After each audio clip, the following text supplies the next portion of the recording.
Assalamualaikum warahmatullahi wabarakatuh.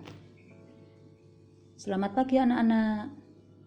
Bagaimana kabar kalian pagi hari ini? Sehat semua kan? Alhamdulillah.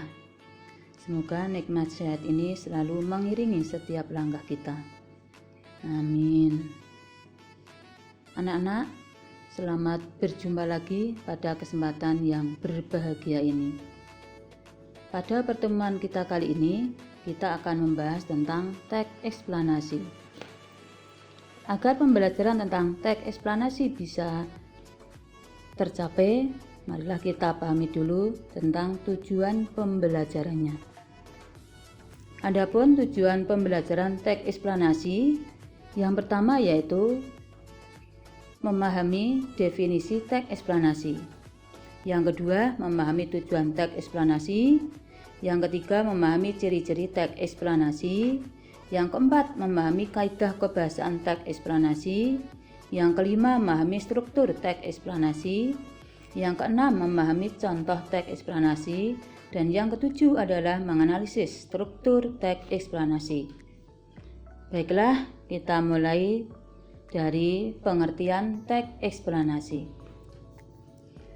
Teks eksplanasi adalah teks yang menjelaskan tentang proses terjadinya atau terbentuknya suatu fenomena alam atau sosial, ilmu pengetahuan, budaya, dan lainnya. Sedangkan tujuan teks eksplanasi ada dua. Tujuan yang pertama yaitu menjelaskan fenomena yang terjadi. Maksudnya, teks eksplanasi dapat menginformasikan sesuatu peristiwa aktual kepada semua orang. Misalnya pada teks berita yang dibacakan atau teks berita yang dimuat dalam sebuah media cetak. Tujuan teks eksplanasi yang kedua yaitu menjelaskan sebab akibat suatu peristiwa. Maksudnya, teks eksplanasi tersebut dapat menjelaskan tentang alasan mengapa peristiwa itu bisa terjadi dan akibat yang ditimbulkan oleh peristiwa tersebut. Lanjut ke ciri-ciri teks eksplanasi. Teks eksplanasi memiliki beberapa ciri. Di antaranya yang pertama, strukturnya terbagi menjadi 3 bagian, yaitu pernyataan umum atau identifikasi fenomena, urutan sebab akibat, dan interpretasi atau ulasan. Teks eksplanasi dimulai dengan pernyataan umum mengenai peristiwa yang terjadi, lalu didukung dengan sebab akibat dan diinterpretasikan dengan analisis mengenai peristiwa tersebut sebagai kesimpulan untuk menegaskan. Ciri teks eksplanasi yang kedua yaitu informasi berdasarkan fakta dan data.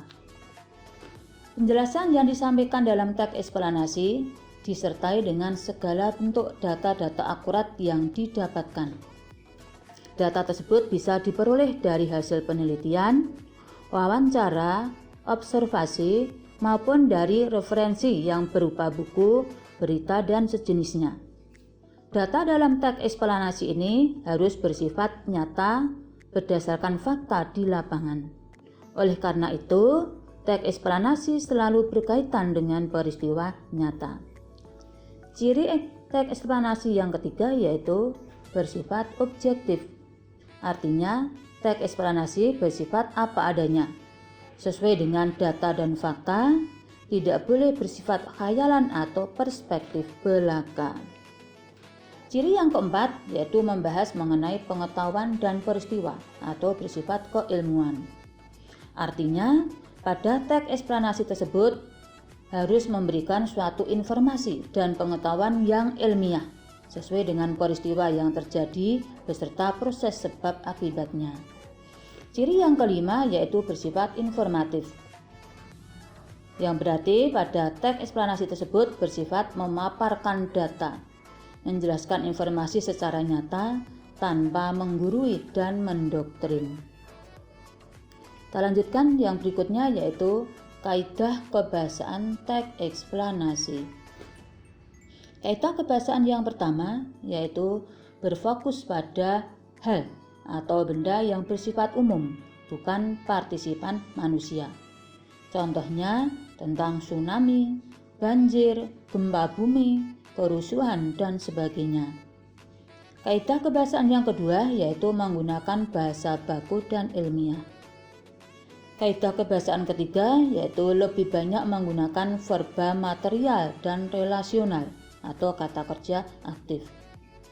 Kaidah keempat yaitu menggunakan konjungsi kronologis atau hubungan waktu dan konjungsi kausalitas atau hubungan sebab akibat. Kaidah kebahasaan yang kelima yaitu menggunakan kalimat pasif atau kalimat yang subjeknya berperan sebagai korban yang dikenai suatu tindakan. Biasanya predikat pada kalimat pasif ini berimbuhan di atau ter. Kita lanjutkan anak-anak untuk pembahasan berikutnya yaitu tentang struktur teks eksplanasi. Teks eksplanasi dibangun oleh 3 bagian. Bagian yang pertama yaitu pernyataan umum atau general statement. Pada bagian pernyataan umum ini berisi mengenai penyampaian topik atau permasalahan yang akan dibahas. Pada bagian ini berisi gambaran mengenai apa dan mengapa fenomena tersebut bisa terjadi.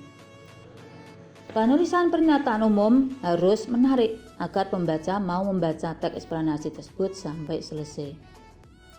Struktur yang kedua yaitu bagian isi atau disebut sebagai deretan penjelas.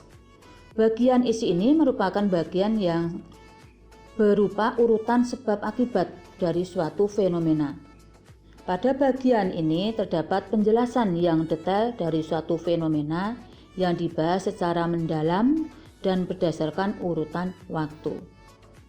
Bagian terakhir dari teks eksplanasi yaitu interpretasi atau ulasan. Pada bagian interpretasi ini merupakan bagian akhir atau penutup dari teks eksplanasi yang berisi intisari atau kesimpulan dari topik atau proses yang dibahas serta saran yang disampaikan oleh penulis kepada para pembaca sehubungan dengan isi yang ada pada teks eksplanasi tersebut. Baiklah anak-anak, agar lebih jelas tentang teks eksplanasi ini ada contoh teks yang berjudul banjir. Pada teks tersebut terdiri dari 6 alinea atau paragraf. Kalau kita analisis dari teks tersebut terbagi menjadi 3 bagian. Yang pertama yaitu bagian pernyataan umum.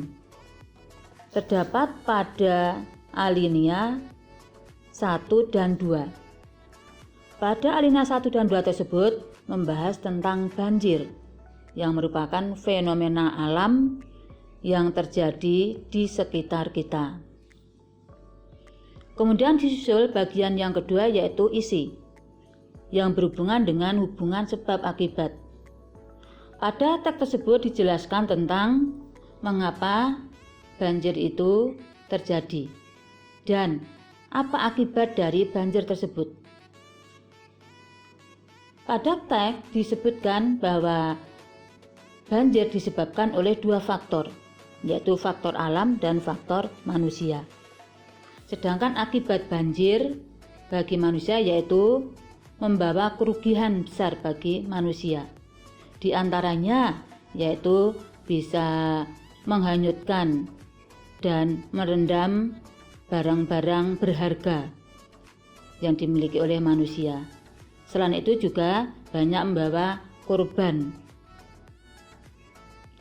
Juga bisa merusak sarana publik dan kerugian-kerugian yang lainnya.